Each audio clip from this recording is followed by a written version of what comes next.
To protect investors, SIFs are regulated under SEBI's mutual fund regulations, ensuring robust investor protection, transparency, and governance.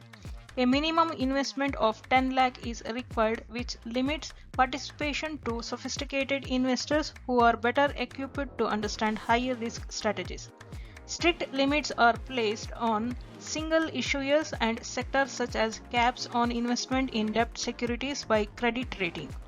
Only mutual funds with a proven track record and clean regulatory history can set up SIFs, and experienced professionals must manage these funds. Transparency and disclosure. SIFs must provide clear disclosure about risk, investment strategies, and performance, enabling informed decision making. And SIFs are required to maintain separate branding and dedicated website to reduce confusion with traditional mutual funds and enhancing accountability. Redemption and investment rules are designed to protect investors from sudden liquidity risk and ensure fair treatment.